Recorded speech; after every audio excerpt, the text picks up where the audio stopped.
Last night, my wife and I had a small argument.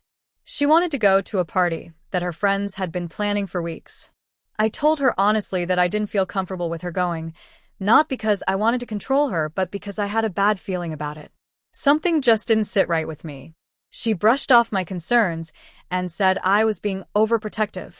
In the end, she got dressed and left without saying much else.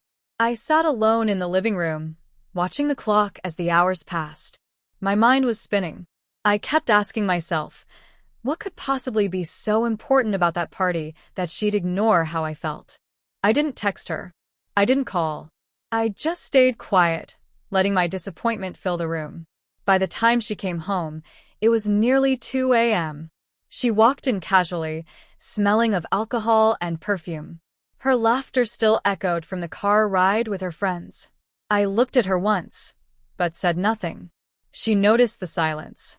But instead of saying anything or explaining, she just went straight to bed. I didn't sleep. My thoughts kept me awake, circling the same question. If my concerns didn't matter to her, what did that say about the relationship we'd built? I felt ignored, dismissed, and taken for granted. Still, I didn't say a word. I decided not to argue. When morning came, I expected her to act like everything was normal. But to my surprise, she was already awake, making breakfast. I sat at the table, quietly watching her move around the kitchen. She looked tired, maybe even guilty. When she finally sat down, she couldn't meet my eyes. And then she spoke gently. She said she realized, while at the party, that she had been selfish. That the party had felt important at the time, but ignoring my feelings had been a mistake. Her voice cracked as she went on. She admitted that even though she was surrounded by friends, music, and laughter, she felt empty. Because deep down, she knew she had hurt me. That guilt stayed with her the entire night, and she couldn't shake it. I stayed quiet and let her speak. She apologized, not just for going, but for making me feel like my voice didn't matter. It was the first time in a long while that she had opened up to me with that level of honesty. I could see she truly meant every word. Still, I didn't forgive her right away. I told her that apologies were only the beginning.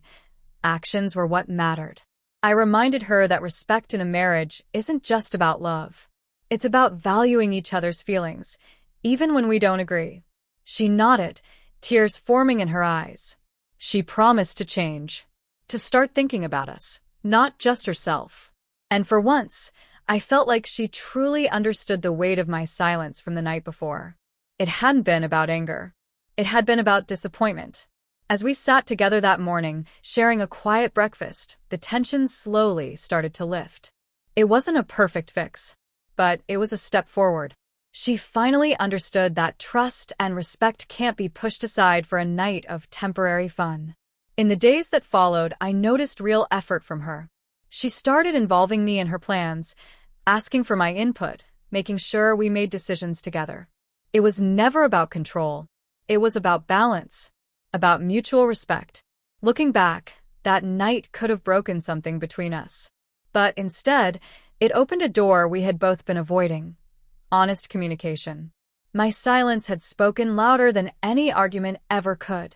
And the next morning, what surprised me wasn't the apology. It was her clarity. She finally understood what our marriage truly needed. Not just love, but respect. That morning, instead of another fight, we talked. Really talked. She admitted she was wrong to ignore my feelings. She explained how hollow the party felt without my support. And her apology felt real. For the first time, I saw her understand something I'd hoped she would. That marriage isn't about winning arguments. It's about making space for each other's emotions, even when they're uncomfortable. I accepted her apology. But I reminded her again, respect must always come first. She promised to be more thoughtful, and I promised to trust her more. In that moment, our silence turned into understanding, and the distance from the night before began to fade. We chose connection over conflict. We chose reconciliation over resentment. And in doing so, we grew stronger than we had been before.